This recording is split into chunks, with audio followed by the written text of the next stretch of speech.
Welcome back, everybody, to This Is My Bourbon Podcast. I'm Perry. I have to carry the show every week, Ritter. And this is my co-host, Eric the Whiskey Mutant. It's been a long week. His oldest, rather, his daughter turned 16 today. And he's kind of going through it, so. And I hurt my hand just now. Is that why you were sad? All of it. Okay. Audio listeners, love you to death. He's got his head in his hands. Okay, I'm good. All right, he's recovered. My hand still hurts. I'm sorry. I clapped 3 times this time. I thought you needed a good one. Hey, man. I didn't understand. You're doing a great job. I always thought it was one good clap and it's go. And I thought I messed up. You said I could have used any of them. And I was like, you did that for nothing? One good clap is... One good clap. It's all you need. That's all you need, man. That's all you need. Okay. He's back. I'm good. He's made it. We're back. You're back. Thanks so We're much back, for baby. being here. It's episode 347. Damn. So close to 350. Where I will Are you going to be on that? Time will tell. Live from the hospital room. We'll talk about it. How are you doing? Well, you just summed it up. I know. It's been a long week, like Perry said, and it's also a short week with work and stuff because we had Labor Day. It was Labor Day, yeah. I've been confused all week. I keep thinking that it's a different day. I'm all out of sorts today. I'm not usually like this, so I've got to bring it back. Well, I've had a good week. I finally got the studio set up at my house. Yeah. I've seen pictures. You've seen pictures kind of in progress, but honestly, if the viewers and the listeners, I'm gonna go full like transparency. The only pictures I've got has been of your crotch sitting on my couch. Yeah, in your package. The main point of view, bro. You've gotten my POV, yeah, for sure, as I'm laying on what is arguably like my new favorite spot in my house, which is laying on one of the couches. And it's always in right my there, office. that package right there. And I did it intentionally. I hope you know. And then I edited the picture. Yeah, which was fantastic. Yeah. Took me like 5 minutes. It probably wouldn't have taken you that long if you weren't laughing the whole time while you were doing it. Giggling. Yeah.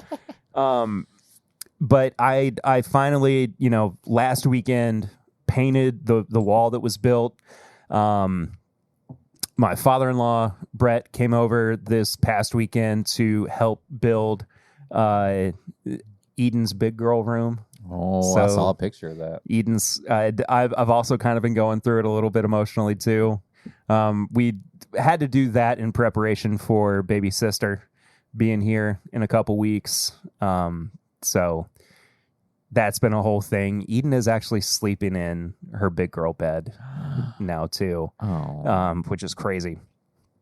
But right in time for another baby to be in the bed. Exactly. Yeah. But I'll talk to you about that in 5 more years. Yeah. When he was over there, we moved my old blue bourbon cabinet into place. Old blue. And one of the biggest issues that I've had, well, first of all, I needed to get that wall painted before I can move anything into place. Once that got done, then I was able to get the cabinet into the right position. So when Brett was there, we put it where it needed to go. And so I finally was able to get it filled with bourbon, which it now is. And I still have a massive amount of whiskey that is at my grandparents' house. Your grandparents are going to drink all that. My dead grandparents? Yeah. Yeah, I know. The ghosts. They would enjoy it. They were whiskey drinkers. I know. That's what I'm saying. Yeah. So I'm having to buy shelving for the studio as well. There's going to be a bunch that's just stashed behind the bar too. But the bar is set up back there too. Anything that you were like, oh, damn, I forgot about this? Not really. Because the one thing when you sent me the picture of the cabinet, I was like, damn, It's been a while. I forgot that. It's like an old friend because I would always come over to your house when we recorded there. And I would always look around in the cabinet before we started, and there was always something random that, like, I didn't even know you had back there. Yeah, I mean, everything that's in there right now is basically stuff that I've accumulated since we've been in that house. Mm-hmm. So I was pretty... Nothing previous. I mean, there was some stuff that I had brought, just like boxes that I needed for, episodes or live streams or whatever. But a good chunk of it, and I mean, this is how much stuff I've had to get for the show or just, that I've wanted to buy over the past year. It's now basically completely full. Nice.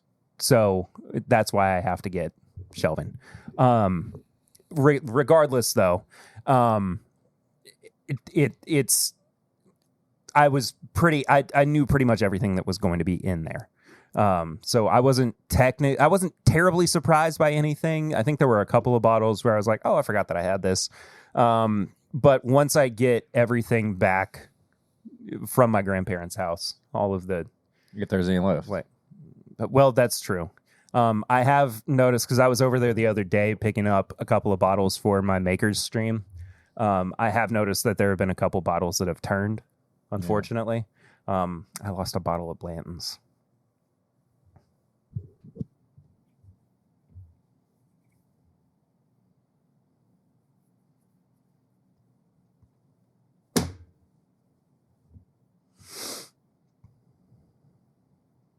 Yeah, so.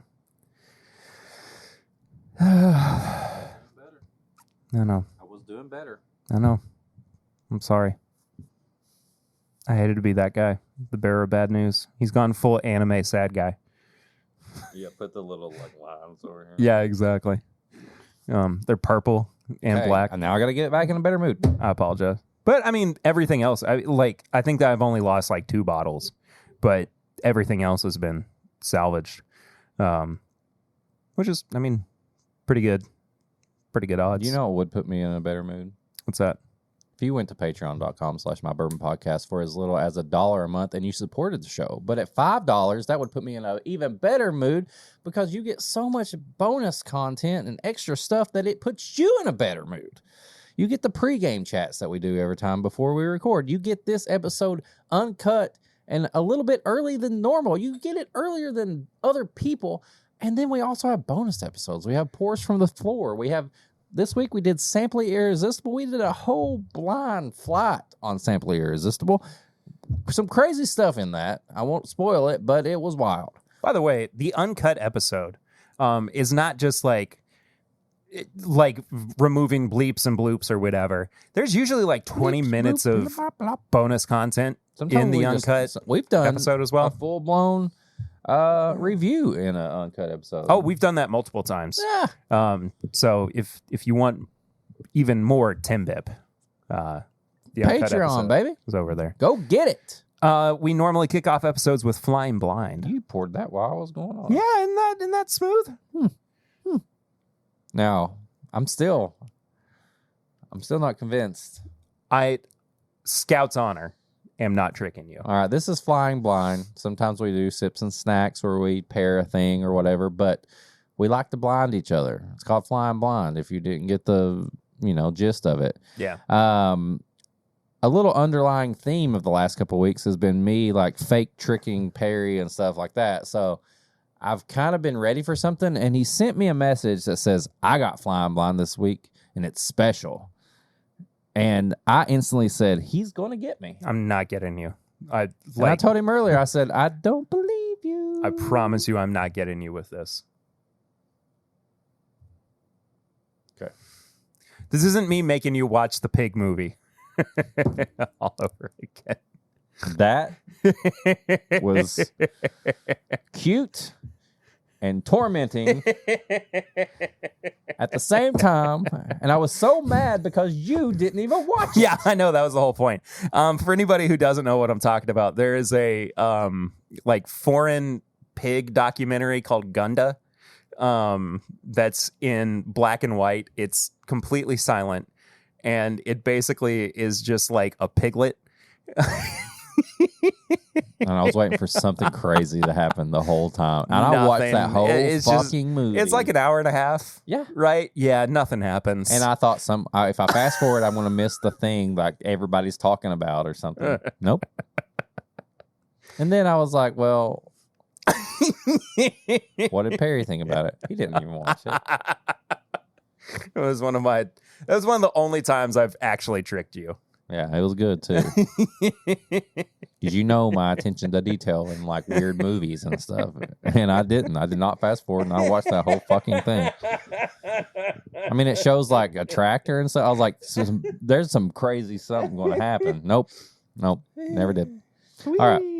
So let's see if Perry's trolling me or not. I am not trolling you. Okay.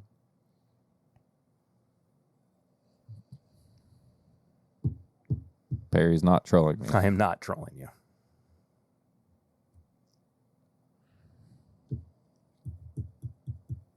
This is not familiar, but familiar. Okay.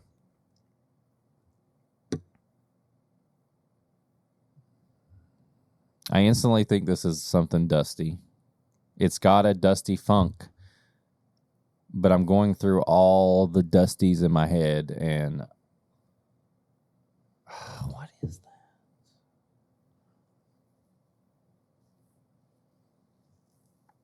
I don't think it's Beam. Okay. I don't think it's Beam. It's either Heaven Hill or Turkey. Okay. But damn, it's not a troll. Unless you did figure out you found a pour that smelled old and delicious and tasted like Texas whiskey. It's not a troll. Okay. Cheers. Ooh, that was a good ding. Ooh.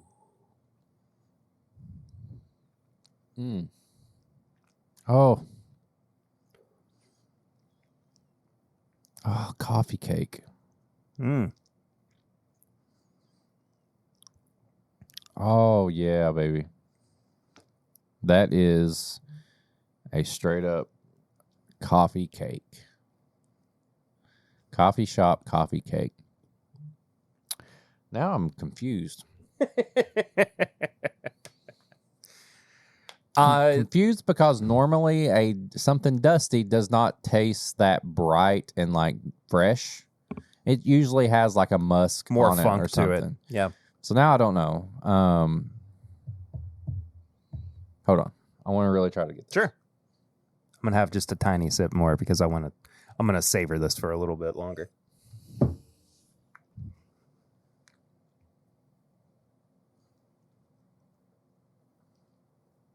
Mm-hmm. It smells too much like dusty. I will go ahead and tell you. It is dusty. Okay.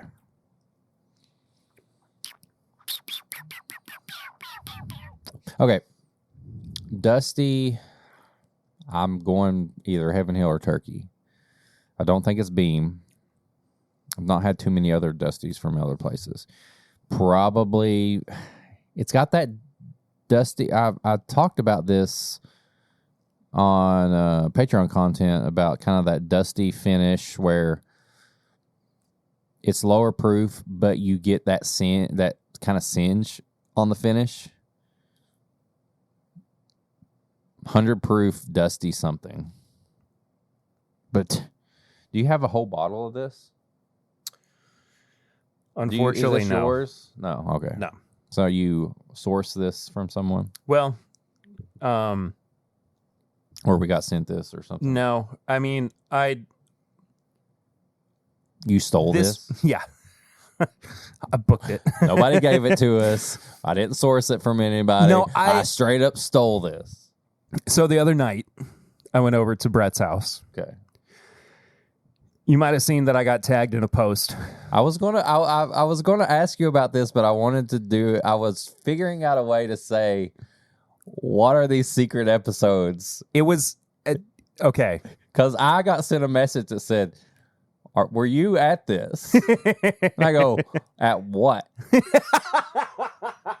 And they were like this, and they screenshotted the thing you were tagged in because I hadn't seen it. And I go, what is this? Because the person that made the post said a live recording of Timbit. It was not a full episode of Timbit. And I go, I don't even know what this is. It was a bonus episode that was put on, and it had been something that Brett's neighbor Ben had been wanting. I started figuring it out once I like actually looked in the picture and saw Brett. Right. So I was like, I started putting it together, but at the same time, I was like, I'm gonna get Perry and be like, what are secret episodes? No, it's not a secret. It will be out soon. So I'm not going to go through the whole details on what this pour is. This came from Brett's neighbor Ben. Okay. This is a bottle of Anderson Club. Anderson Club. Oh, we've had this before. Yes. The Anderson Club that you are most familiar with is from Heaven Hill. Right. Right? We had it with who had that with us? Somebody brought it. I don't remember. It was at Whiskey Weekend when we recorded. Who was with us when we had that? They brought it. At Whiskey Weekend. Yeah, when you came to the hotel and we recorded in the hotel room. Somebody brought it to us in the hotel? Nobody was. Yeah. Was it Andrew? Andrew. Yeah, Andrew. You're right. Because that's the only person who came to the that's hotel the only room. time. That's the only time I've had that. No, there was somebody. Didn't somebody else come to the hotel room? I don't think so. Anyway. I don't think so. It was Andrew. Yeah. Andrew had that. That's the only time I've ever had Anderson Club. So before Anderson Club was made at Heaven Hill, when they bought the brand, it was made in Lawrenceburg, Kentucky, in Anderson County, at the distillery that is now known as the Wild Turkey Distillery. But in 1969, when this was bottled, it was not known as Wild Turkey. It was known as the Beaumont Distillery, I think is what it was called then. Lawrenceburg Bourbon Company. Or Old Rippy or something like that. Yeah, right. But on the label, it says Anderson County Distilling Company. So it was never actually like called that. So technically I was wrong on all accounts. Kind of yes and kind of no. But I mean, I was right. Right. But to be full transparency, I've really only had like 3 brands of Dusty. So if it ain't Jim Beam, Heaven Hill, or Turkey, that's really. But you were. I mean, I knew it wasn't Beam. Yeah, definitely not Beam. But it's very close in profile to a Dusty Turkey. Yeah. Now that you even say that, you get some more. Yeah. You have any more of this? Okay. I mean, we can finish this off together. Yeah, I'm not stealing it. I'm just putting it over here for maybe after the show. Oh yeah, for sure. So I'm not gonna spill the beans on the rest of it right now. There will be a bonus episode coming out soon where we go through and review it. Ben he's been holding on to this bottle for a long time, trying to get me over there too. Or was it already open? Kind of yes and kind of no. He cracked it for the first time with me. It had been opened already. He hadn't opened it yet? But he had not opened it. Gotcha. It had been in a basement liquor cabinet for decades. How much was out of it? Barely the neck pour. Okay. Because I was going to say that there's no way that there was much out of it because that's delicious. Let me show you. Oh, yeah, that's a full bottle. Basically, it's a full bottle. 6 years old. 90 proof. Damn. Interesting. So it also kind of plays into what have I been drinking recently. There you go. Secret episode, boy. I'm sorry. I wasn't trying to like. No, I just think it's funny because I put it all together. I was like, oh, Perry was over there hanging out. I bet Brett wants to record some stuff. And that's basically how And then somebody's like, we're doing live Timbip. I just thought it was funny that I got a screenshot going, were you in this? And I was like, I go, what? And I knew that it was going to become like more of a thing But I also knew that you probably had like family and sports stuff going on Wednesday night anyway. So if I was sitting at the house by myself. No, you were not. I'm just playing. No, you were not. I know playing. you too well. I know. I just thought I know how funny. busy you are. It's just funny. It's funny. What are they doing? This is my Bourbon Podcast. Live. Wait a second. I got fired. Which of these middle-aged men is replacing me? Who is the co-host now? Oh, there's Brett. Never mind. Yeah. So anyway, I mean that was kind of that was part of it. I will tell you more about the experience of it off air. Yeah. And more about this specific pour off air as well. That's good. Because I just don't want to spoil the whole listener experience of Definitely it. no spoilers here. Also, there is a portion of me learning about this that involved calling Dave Jennings. Dave Jennings is on this episode too? No, but I called him beforehand to get some information cleared about it. And then you called Jimmy Russell? Jimmy's a part of the story too. He's not on it. I'm going to listen to this episode. And Jimmy Russell's going to be on there, and you're going to be like, sorry, I didn't mean to say. The one time Jimmy Russell comes to hang out, and I'm not there. Anyway, other stuff that I've been drinking, the Altschuler rye that I brought for us to review. Uh-huh. That bonus episode will be out by now. I'm sorry I haven't gotten around to putting it out yet. I have shared that around so much over the past week to the point where we have like a sixth of that bottle left. Well, good thing I got my sample. Well, good thing that at this point, I'm just going to bring it over here and leave it. That's the only way. You're like, put this away. But it's not like I've been drinking all of it. No, but you share with everybody. Yeah. I mean, like... You have more friends than me. You see more people than me. I'm being negged. This whole episode has been me I'm getting such an old, lonely man. Nothing gets drank over here because I have no friends. After we recorded last week, I ran over to Liquor Barn to see Chris from Australia. He was hanging out with Barry from RD1 too. They were having a Paws and Pints event. Barry was pouring up some RD1. Barry's slinging pours everywhere, I bet. Man, he had a little blackberry and chili liqueur cocktail, or like jalapeno liqueur cocktail. His own little jet juice. Yeah, it was so good, man. And then the next day I went over to Tailgate and got absolutely drenched. I saw that. You had your new favorite shirt on. Shut up. The only shirt that I own. I have this shirt that I'm wearing right now and the other shirt that I wear every other day. I saw that. I saw that picture. I don't think I've even seen that picture. Yeah. Fair enough. I was trying to stay cool and I just wound up getting wet. Oh. I like where this is going. It was Barry's beard, man. We hung out at the Goodfellas tent. Had the boo ride that I had last year that I talked about. I even went back to last year's episode where I talked about hanging out with Chris and Lil at the Goodfellas tent, where they also have a rolling oven where they're making Goodfellas pizzas the whole time, but they're smaller in nature. So you can actually eat like multiple slices of Goodfellas pizza because it's the same kind of ingredients and everything. Yeah. Just you don't feel like you're going to die every time you eat a 15-foot long pizza. Exactly. Yeah. Can't even get the box to the door. But they had Wise Guy picks sitting at the bar too. They had a Knob Creek pick.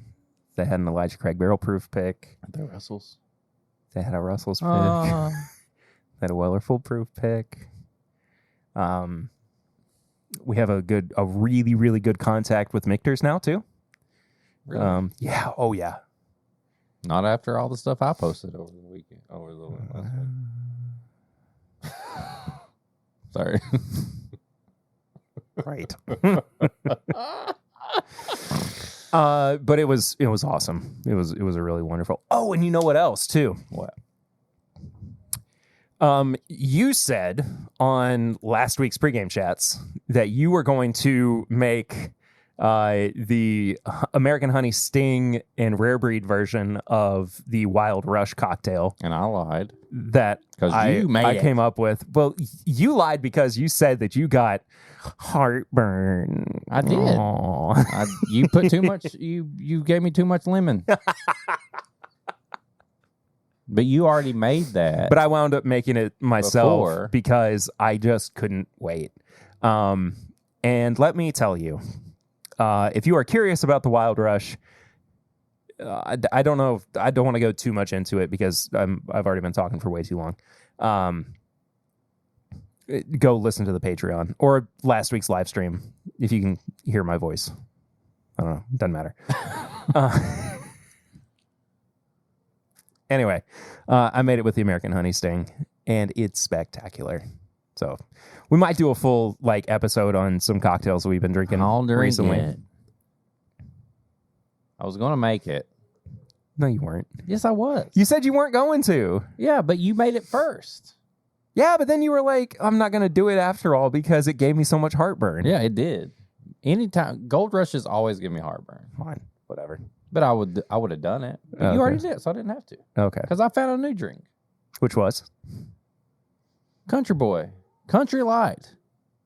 Oh, yeah, that's right. I saw it's you my new post favorite that. light beer. Nice. It's so good. I had it on Labor Day. Their Oktoberfest was pretty good, too. Cougar Bait is my all-time favorite, go-to beer. Right. And then usually when I'm wanting a light beer, I'll get a Mick Ultra or something. Yep. Well, Country Boy Brewery here in Lexington and Georgetown, they just put out their version of a light beer called Country Light, and it's got very little carbs, very little calories. There's something about it that makes it taste so much better than a normal light beer. I will send you home with one. I bought 12. Dang. I bought 2 6-packs. That's awesome. I appreciate that. I think it may be in stores now, but I bought it at the Tap House downtown. So good. Were you done with what you've been drinking? Pretty much. I didn't really have anything else. I did have one thing. Well, I guess 2 things, but Knob Creek pick. Single barrel. Come along, it's a single barrel. It's from Liquor Barn. It's called Who Does Number 2 Work For? That's pretty funny. It's really good. I thought it was hysterical. That's pretty funny. Well, last week after I left, I went to TNA Wrestling. Met up with our buddy Matt from Wrestling with Whiskey, Drama King. He is the what you think it is. Yeah. Not tits and ass. There were tits and ass there. But anyway, so I went to wrestling. Was there with my daily bourbon. We were going to wrestle, and we were told we weren't allowed to get disqualified. Yeah. I beat his ass in the stands. And an old man in a wheelchair watched me do that. But so I was at TNA. Matt was nice enough to get a ticket for us. And it's at the Old Forester Pavilion. That's cool. I got some beef with the Old Forester Pavilion. Uh-oh. So we get in there. Takes. Early high-proof hot takes. We are in Louisville, Kentucky. Wrestling, it's just the best atmosphere. It's so cool. I mean, it looks like we're at when you're walking in, you can't tell if you're at a Slipknot concert or you're at TNA Wrestling, because TNA is more independent style. You know, you go to a WWE show, there's all sorts. There's celebrities there. There's people that are just curious. There's people with money that are just like, let's go watch wrestling and stuff. TNA, they there for the wrestling. And they don't care what they smell like. They don't care what they look like. It's wild. Just all sorts. I mean, like I said, Father Time was over here, guy in a wheelchair over here, wildness. So we get there. Me and Chad are at the bar. I text Matt. Matt is literally commentating the pregame. I was about to ask if he was announcing. Yeah, he's announcing. He's doing commentary. Like if you watch, this was a pay-per-view. This is Aiden English, by the way. We've interviewed him on the podcast English, before. Wrestling with Whiskey, Drama King. I've done the new riff picks with him. Some of you got samples from that. So he is on the job doing this, and I'm like, it's kind of the pre-show, so I don't know if it's on TV yet or anyway. I texted him. I was like, I didn't think he would really want anything, but I was like, hey, we're at the bar. You want anything? He was like, yes. Give me 1920 neat. I was like, okay, that's kind of what I thought about getting. Because you're in this place sponsored by Old Forester. They are literally bottles of every Old Forester on the wall, everywhere. Do you think you can get a pour of 1920? No. All the Old Forester they had was like the 86 proof. I ended up drinking Maker's Mark at the Old Forester Pavilion. And so did Aiden English, a.k.a. Drama King. While he is doing commentary, he's drinking Maker's Mark that I gave him. And if you listen to the main event where he's commentating, he said he did a little Easter egg where he said one of the wrestlers should take some tips and bits and do this and that. No way. Yeah, he told me afterwards. Because you can't hear him when you're doing a live show because he's doing like the TV broadcast. So, Nick Namath, when he's wrestling for the championship, there's a portion in there, if you watch it back, where Matt talks about tips and bits. That's unbelievably cool. Yeah, so that's in there. A little Easter egg, a little 10-bit Easter egg on TNA.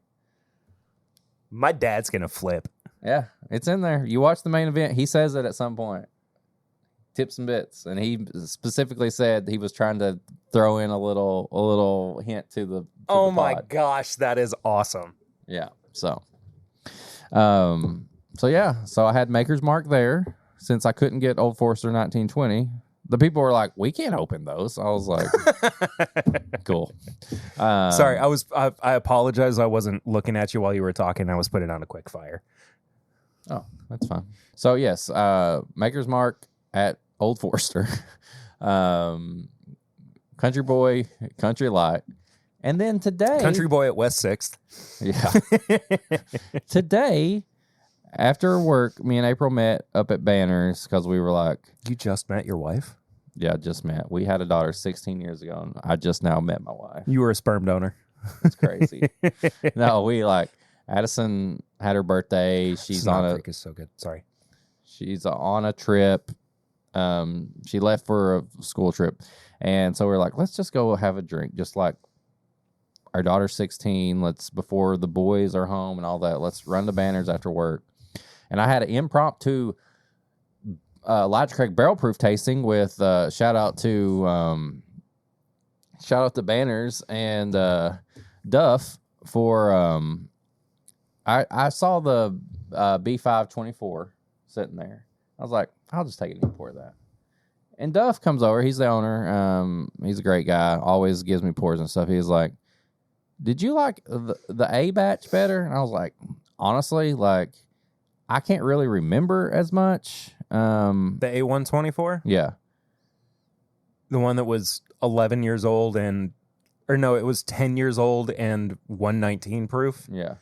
We did not like that very much. But I said, he's like, well, let's just try it again. So he just pours me up A124, and me and him sit there. And so you've been having a good night even before I got here. I had 2 pours of Elijah Craig barrel proof about 2:30, and then I was good, and I didn't have anything else. But A124 was actually a lot better than I remember. I'll have to go back and try it again. Because it was one of the bottles that I just put up in my cabinet. Comparing them now side by side, it was brighter and more. This probably is why maybe we didn't like it, or we didn't think much then because it did not taste as Elijah Craig barrel proofing. I knew that's what you were about to say. But in the moment, I kind of liked it more. And it was free.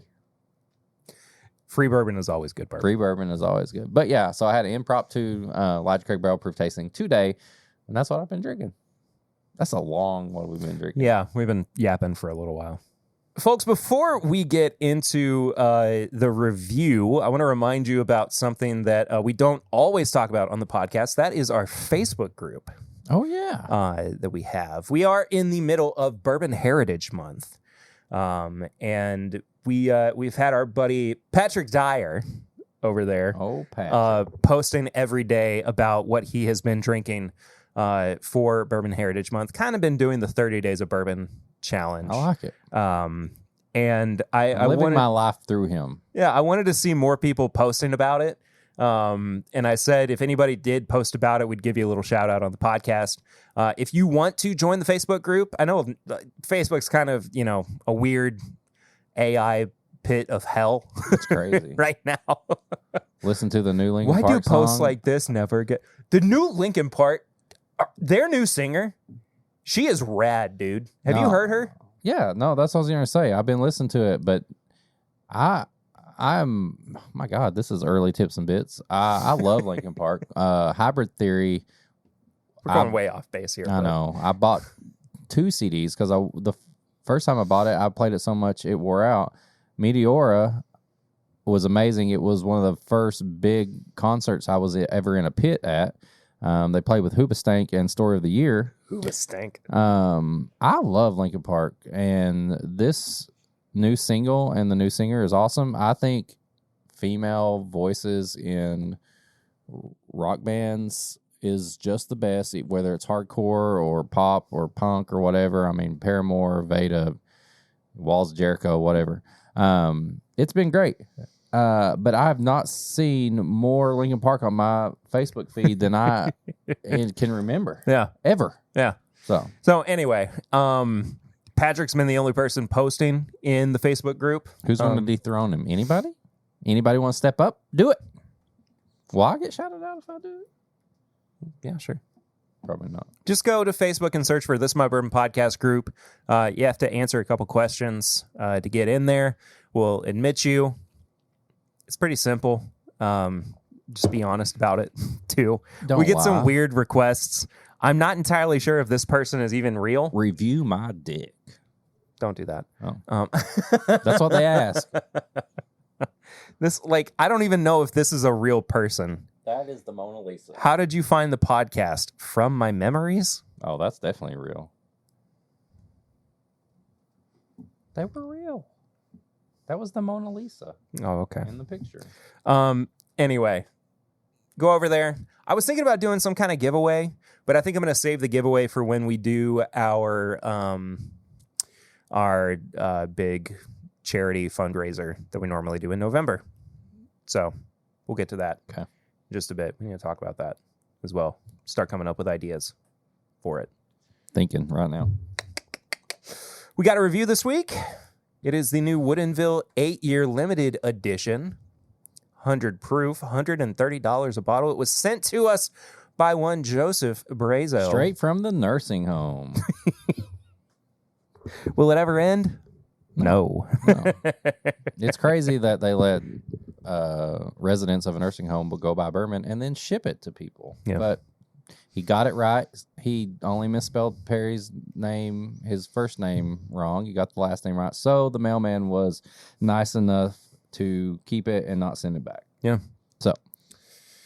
Not a whole lot of information on the bottle. I like the label, though. I love it's very nice and dark too, but it's I think black. it looks sexy. It looks better than I'm just gonna say it looks better than their normal bottle. I have to agree. Sure. This is bottle number 185. Nice. 100% grain to glass whiskey, handcrafted in Washington State, in Woodinville, Washington. Woodinville, Washington. You ready for this? Ready as I'll ever be. Come on now. Come on. Come on. Come on. You spilled it on yourself. It was a tight cork. It's dripping. Yeah, I know. It's on your new shirt. Jeez Are you okay? Yeah, I'm fine. Are you good? Just pour the whiskey. Okay. Yes, Master. It smells good. It does smell good. Now your shirt smells good. Yeah, now I got ode to whiskey. Better not get pulled over. Change before you drive. I don't have another shirt. I'm not driving home shirtless. I think I would also get pulled over for that. That would be awesome. Ooh. The smell of my hand smells good. I like that. Yeah, so I pulled the cork out too hard and it sprayed on my shirt and Wouldn't be the first time. womp womp. Ooh. This Oh. let me first say this. It definitely smells like the like crop of crafty 8-year bourbon.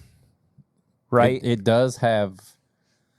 I'm sorry, Woodinville, if you're watching or listening. It's definitely not the same. It's not bad. It's not on the same. I'm not saying it's a bad nose. But like you're saying, I feel like you put like the 8-year Wilderness Trail, you put like the 8-year New Riff. This one's definitely stands out a little different. Well, and I'm going to be on my live stream tomorrow night on youtube.com/That's My Bourbon Podcast and twitch.tv/My Bourbon Gamer, putting this up against the Wilderness Trail 8-year High Rye and the New Riff 8-year bourbon to see how it stands up. It definitely has it. It's unique to those. Yeah. There is a craftiness to right, it. but also like we haven't even gotten to taste it yet. Just based on the nose, we have to also remember this was not made in Kentucky. It's a completely different climate that it was aged in. It wasn't made in Kentucky? Never mind. Hey, you got a new Bills picture back there. No, it's a UK picture. What's Pope. happening? That's Pope. It is the Pope. That's Mark Pope. Yeah. Basketball season. Oh, and football season starting too. But yeah, that's my Mark Pope poster. Yeah, I think football season starting is why I didn't have a whole lot of viewers on my live stream last night. Fuck the Chiefs. That's all I'm saying. But yes, I did know this was not Kentucky. That's not what I'm saying. My point is just that it's. I know it's a different thing. It's in its own league. Yeah. It's in its own category. It's in Washington category. It smells sweet. It does smell very sweet. Kind of cherry turnover-y. I was going to say very cherry heavy. Maybe like, what am I trying to say? Yeah. Cherry pie, cherry turnover, but like that thing is gushing with the cherry juice. Like the cherries in the juice. Like you don't really get a lot of the frosting or like the crust or anything like that. Tons of cherry and artificial cherry, like jelly and stuff like that. I am kind of getting like a frosting on it though. Oh. Like less of an icing, more of a frosting. Gotcha. I'll get all cherry.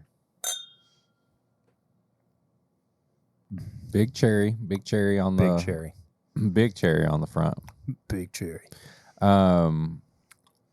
Not particularly fond of the finish, but that big cherry front is it's fun. I like that. I don't mind the finish. There's not much of a finish to me. I think it just kind of continues from the palate, honestly. It just stops.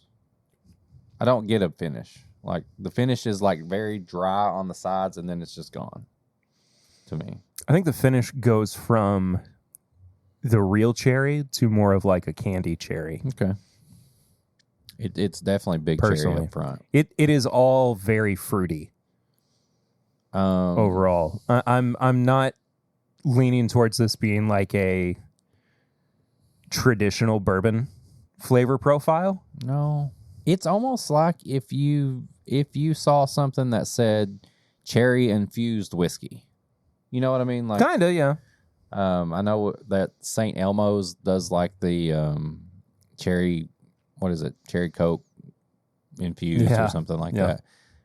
you can tell it's bourbon whiskey, but you almost think it's kind of artificially flavored. Which, if I'm in the mood for that, not bad. Yeah, it is this like maraschino cherry flavor. That's a good one. Kind of grenadine. Oh, it's cherry all over.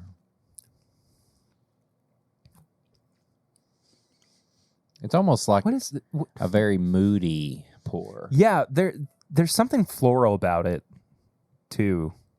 I think that's just the Woodinville profile. I think so as well. Because I've got Woodinvilles over there. People have sent us stuff. It does kind of have a florally, kind of its own thing. Like I was saying earlier, I wasn't trying to like knock it for not being Wilderness Trail or New Riff. I'm just saying it kind of stands out on its own because it has this kind of florally, crafty note that almost comes through whether it's finished or a single barrel or a small batch or whatever. Which, I mean, at the end of the day, it stands out. Someday, and I know that this, like, the only reason that this idea ever stuck in my brain is because it's Bourbon Night Chad put it in mine. But someday, who's that? I don't know. Oh, you've probably never heard of him. No. I would like to do, a series where we try a bourbon from every single state.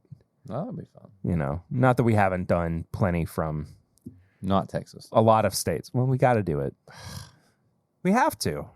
Do we? It's a series, man. Okay. Yes, we do have to. Okay.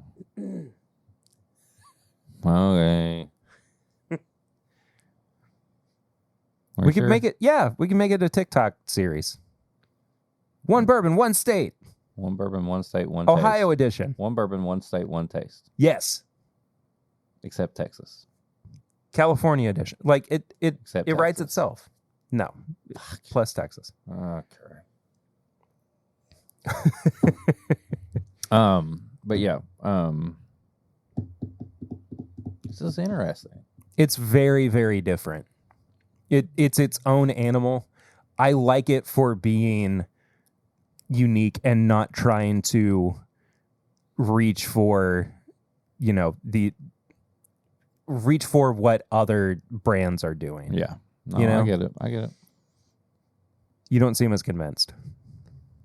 It's a very, like I said, moody pour, as in I kind of want to, like, if I wanted something like this, I got to be like, man, I'm in for like a weird, like, cherry cola, like artificial thing. Like, I don't know why I'm craving that right now.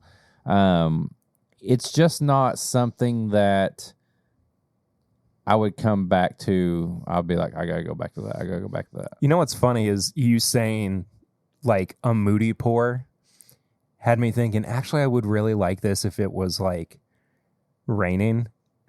And then I started thinking, oh, you know where it rains a lot? Washington. Makes sense. It fits in with the Washington vibe for some reason. Yeah, I'm not disliking it. I'm just it's a moody pour. That's all I'm gonna say. It's a moody pour. I would have to be in the mood for this particular flavor.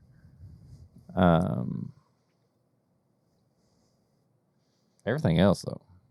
Bottle's beautiful.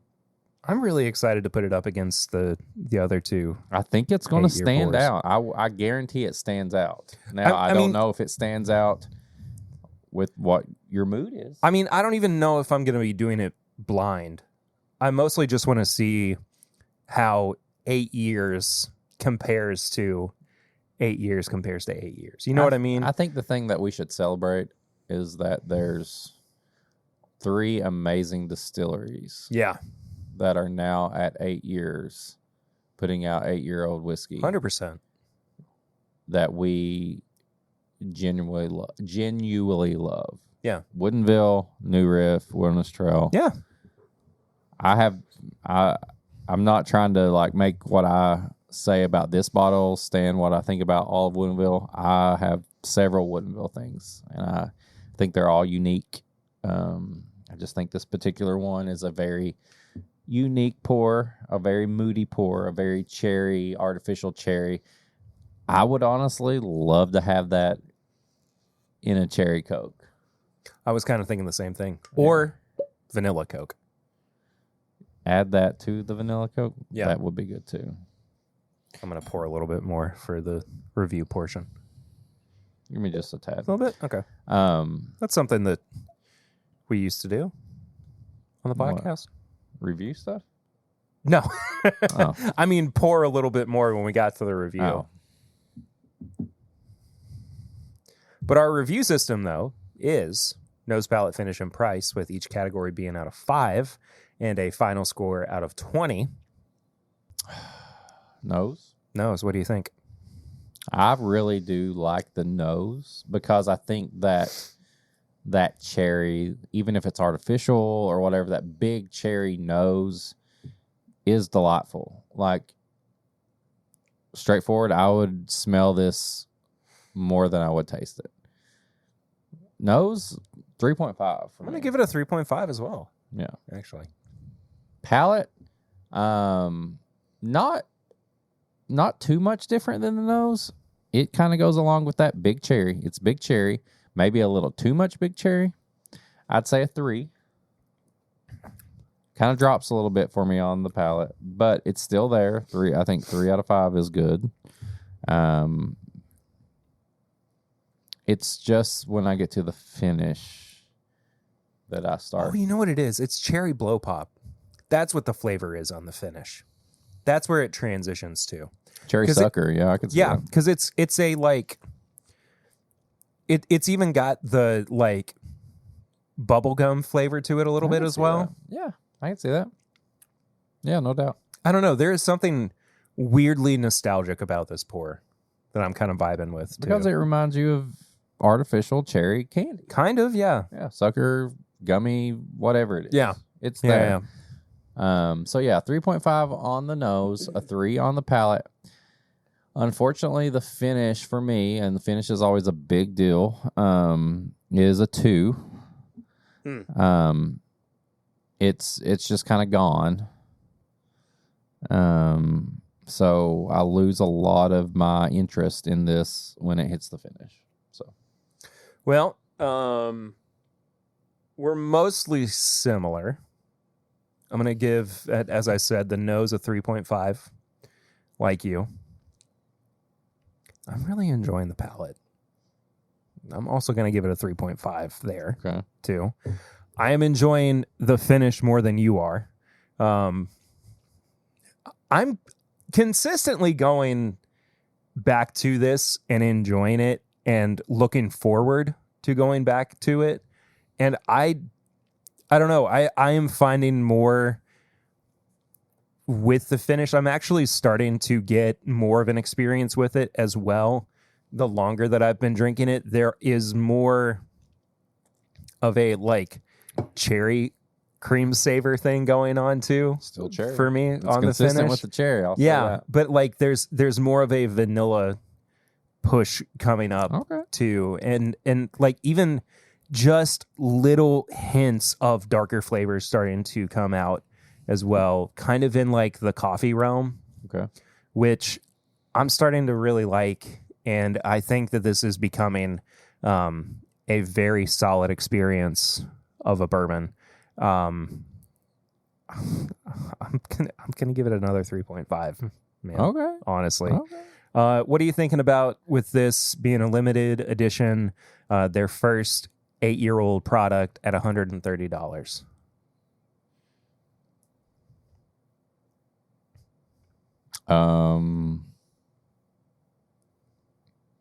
Not mad, not happy. 2.5, I guess. I don't know. I'm kind of in the middle. I mean, the other 8-year products that we've tried are definitely not $130.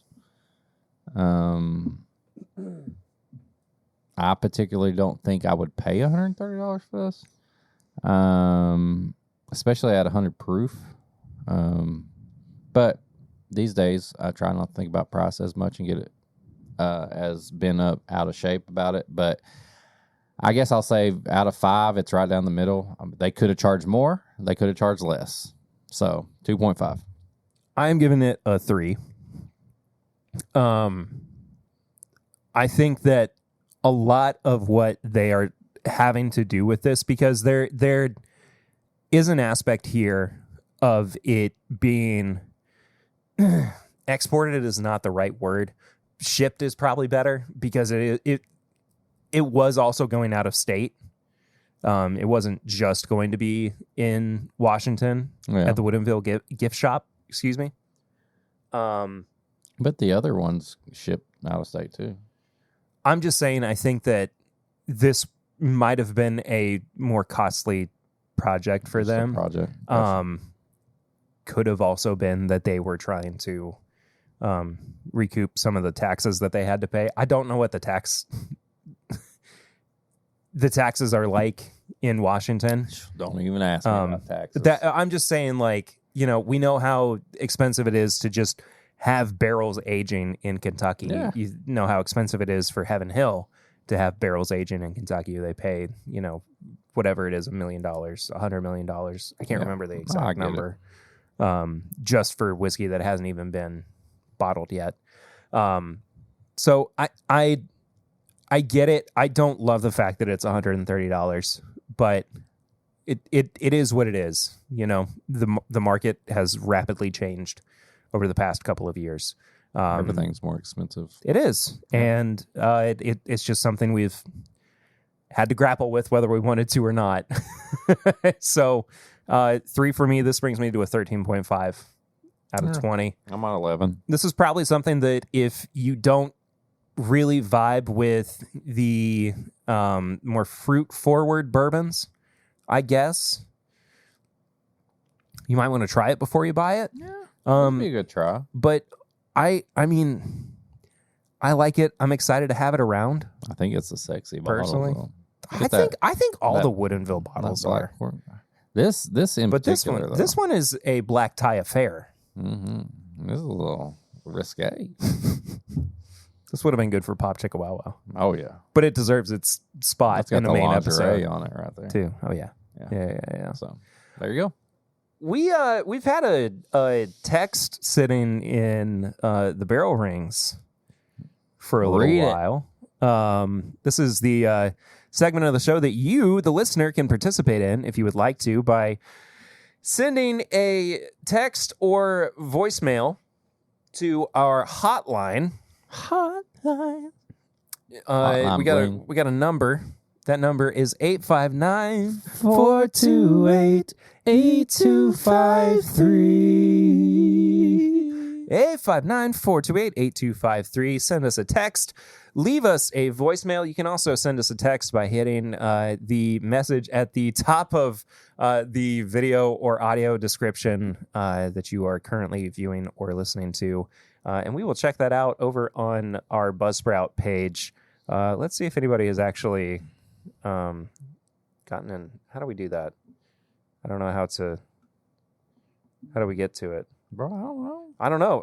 Fan mail? Nothing. You do this. I trust you. I know, man. I'm just enable fan mail before description. Send us a text. Okay. Well, you just hit the send us a text message and you can send us a text. So there's multiple ways to get in contact with us. You can also send us an email. DM. If you want a DM on social media. All that stuff's in the description below. We'll talk about it at the end of the episode as well. In the meantime, though, this one comes from our dear friend, Emily Chambers. Hey, Em. Who asked us, what do you wish Disney would add for whiskey people staying on property? Ooh, whiskey people staying on property. What do I wish they would add? Well, I think right now they do have quite a bit as far as like they are single barrels that you can only get at Disney. They do offer bourbon and whiskey and tons of bourbon cocktails throughout the resorts and everything. I do think what Disney could do more of. I think if you're staying at Disney, if you're resort hopping and you're going to different bars and different things, there are a lot of good cocktails and whiskey to choose from. I think what they miss out on is at Epcot, when you're going around the world and you get to the American Pavilion, I don't think they showcase bourbon, like America's spirit, enough. You can go up to the bar and get, some Jack Daniels. You can get some Woodford. You can get Buffalo Trace, Pours and stuff, Knob Creek. They have it there. But I think they should do like a Epcot flight, like a whiskey flight, or like a whiskey tasting at the American Pavilion, showcasing American whiskeys as opposed to like just having it on the bar, a bourbon bar, or like a Tennessee whiskey cocktail. Yeah. You can actually go to the Wilderness Lodge and eat at the restaurant there, and for whether it's breakfast or dinner, they do offer flights. Like sometimes they'll have single barrel flights, and sometimes they'll just have like a flight of like just American whiskeys. It's kind of like the Frontier and all that stuff. But I think they are missing out at Epcot at the American Pavilion of not having some sort of like distillery type thing, or like a flight, or like a taste through America's spirit or something. That's what I think they're missing. I think you can definitely get a lot of good stuff at the bars and the hotels and stuff like that to fulfill your needs on a vacation. But you really want to focus on it, like that's a good place to focus on America's spirit. Yeah. So I think it's Epcot. I think they're missing out at Epcot. I don't really have any notes. I mean, the only thing I could really think of is having their barrel picks available to purchase a full bottle. But that is, it's so hard to make that a reality. Well, especially because when you think of the amount of people. That's what I was about to say. It's such a commodity at this point. People are going to just bend over backwards to try to buy it. And then people are also going to go crazy trying to resell it, because not only are you appealing to bourbon nerds, you're also appealing to Disney adults who are trying to collect as many Disney items as they can for whether they drink whiskey or not. They're going to exactly. There's the Venn diagram of bourbon nerds and Disney adults is more of a circle than you think it is. John. It's crazy how similar those two people are. I mean, I'm not saying it's a 1-to-1 thing, but like there's something. And when I was on Embellish Podcast back in 2021, I want to say it was not that long 2017. Ago. 2003. 1984. You're right, actually. Yeah.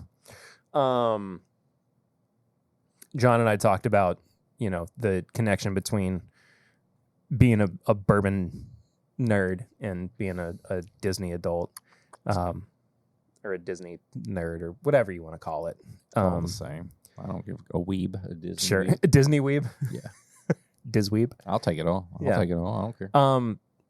And yeah, there is something about like our brains are wired to enjoy both things simultaneously and be very, very addicted to, going to Disney in the same way that we want to like.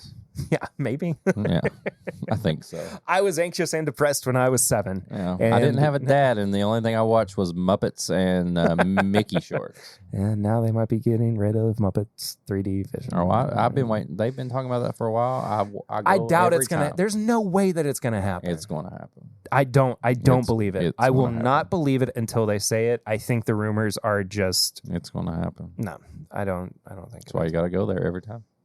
Well, no, absolutely. Muppets are Waka waka waka. That's high proof hot take. High proof hot. We're moving into high proof hot takes. Let's go. Muppets are an undervalued piece of American society. American culture, rather. I think Muppets are overlooked, high value culture. Well, they're the only thing aside from cartoons when I was growing up that I wanted to watch. You put a real life person on there. I still want to watch Muppets as an adult. No, I do too, but I'm just saying, you were saying like culture. I'm talking about growing up. Cartoons, yeah, I'm watching. Like all live action people talking about like science or something. I'm not into it. Fraggle Rock comes on. Eureka's Castle comes on. There's some puppets on there. All in, baby. I'm hooked. All in. Yeah. Miss Piggy, all in. Oh, Kermit. I'd go for it. Stop and think. Not you, because I know you know. If you've never stopped and stop to think about how similar Miss Piggy's voice is to Yoda's. They're the same. They're virtually the same. Yeah. Because it's Frank Oz. Frank Oz developed both of those characters. Yeah. I love both. You just of them. very slightly have, because Miss Piggy's here and Yoda's here. It's just very slightly changing the texture of it. On both ways. Here Yoda is. Mm-hmm. And here's Miss Piggy. Oh god, you're getting me. Miss Piggy's hot. Do you have any other high proof? Is that your high proof hot take? Miss Piggy's hot. My high proof hot take is Miss Piggy's hot. Yep, that's it. Tips and bits. Miss Piggy's hot. Let's move on. I kind of already mentioned some of it. TNA wrestling is really good right now.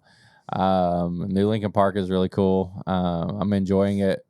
High proof hot take. Don't be a fan that says you can never replace Chester Bennington because he's dead. I thought he is. He was great. I loved it, but like at some point, the rest of the band can move on and do it. And Mike Shinoda, and they want to. Mike Shinoda is just as much Linkin Park as Chester was. So if he's happy, then I think if you are a big fan of Linkin Park, you should be happy. And new singer, I think Emily, sounds great. I think it's different. I listened to they did a live show and she did some of the older songs. It sounded good to me. So I'm into it. Check out Linkin Park. Whether it's the old stuff or the new stuff, I'm down. I've loved Linkin Park forever. Yeah. And I'm admittedly not like a huge Linkin Park fan or anything, but like, listening to her, I was blown away. I thought she sounded fantastic. I think it's great. So, I've been playing through Paper Mario 1,000 Year Door, the remake that just came out for Nintendo Switch.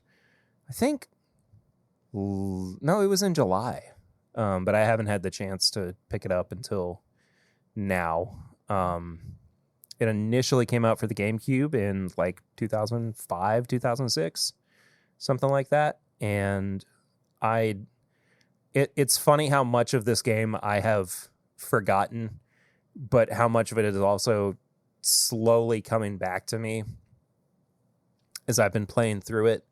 I've also been watching some gameplay footage of Black Myth Wukong.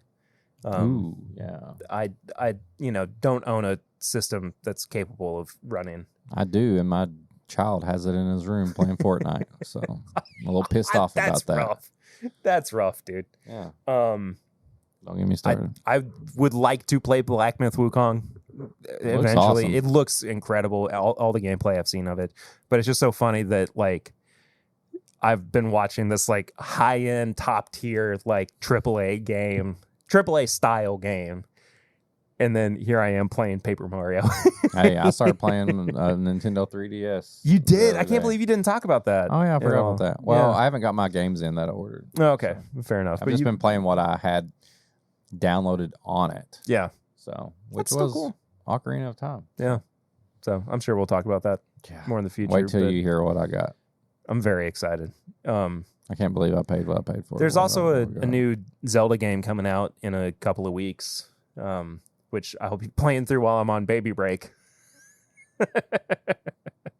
So hopefully I'll have completed that, and when I'm back, I'll have plenty to talk about. Yeah. So we'll see. Surely you'll beat it by then. More than likely. You better. Yeah. I'll make fun of you.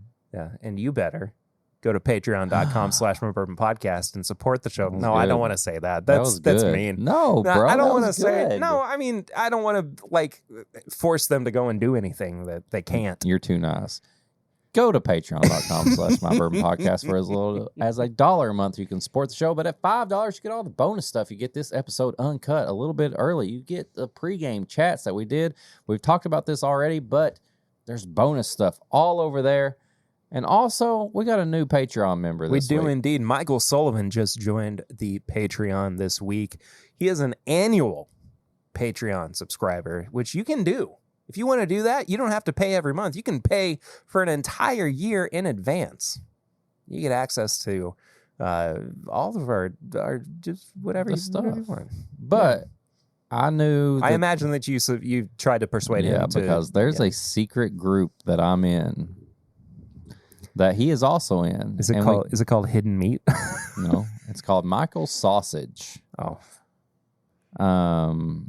And I am also part of the Michael Sausage group, and so is Michael Sullivan. And it's kind of one of those things where you go and you wear a mask. Kind of like Eyes Wide Shut type deal. Yeah. And everybody, you're allowed to just enjoy these meats, these sausages, however you like, no judgment at all. Well, me and Michael both went for the same sausage, and our mask, we had like the big, like the bird mask thing. Did you Lady in the Trampet? Yes. And our mask fell off, and we caught eyes. He goes, I'm joining the Patreon. And then he ran out like Cinderella. You didn't even have to ask him. No, he just said it, and he saw it. He ran out. It was like Cinderella. He left his mask. He left his sausage, and I gobbled up his sausage. And now he's on the Patreon. But there is a secret sausage society called Michael Sausage. You know, they don't care if I talk about it because they want more members. So maybe it's not so secret, but the meetups are secret. The meetups are secret. So yeah, me and Michael, we eat sausages together at Michael Sausage meetups. But you never know where they're going to be, so you got to join that too. So, Michael Sausage /Patreon.com. Meet up. Spelled meat. Yep. M-E-A-T. Up. Patreon.com/Bourbon Podcast. You can go there.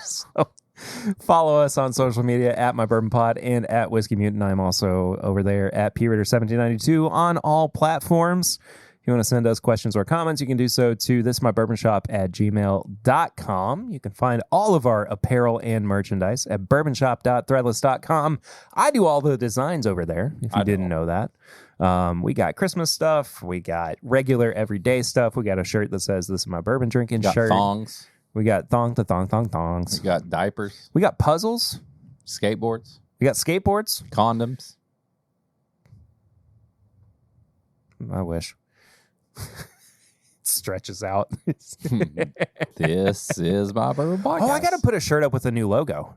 A condom. I haven't done that yet. A condom wrapper. It's open. This is My Bourbon I'm going to have to take down the old logo before too long, too. So maybe by the end of September, the old logo will be gone. So if you want to get that shirt in that design, get on it. But the new logo will be up. Jump on it soon. If you want to send us any kind of mail, you can do so to P.O. Box 22609, Lexington, Kentucky 40522. That is how Joseph Brazo sent us the Woodinville 8-year. The color really is nice on this. It looks good, isn't it? Yeah. If you want a glass, dark amber, you can send us a DM. We have some glasses left. We still got glasses. A couple people got some glasses this week. You know what else? The link for our barrel rye Armagnac pick is finally fixed after way too long. It's in the description below. So if you want to get this pick that we picked last July. Armagnac pick. Yeah. So 120.14 proof. Rye finished in Armagnac barrels. With our buddy Whiskey in My Wedding Ring. Yeah. David. So he just had a kid. Babies everywhere. So lots of kids. Lots of kids. Your kid's calling you. I'm sure he wants more time on the internet. Probably. Yeah. Because he's 13. I wonder what he's looking at. Uh-oh. We better get out of here. I think we've done everything we can. Thank you all so much for listening, for watching. As you always do, we appreciate the heck out of you. We love you. This is the best. See you real soon. Till next time, though, I'm Perry. I'm Eric. And this is My Bourbon Podcast. Buy the barrel rye, please. Do it. It's really good.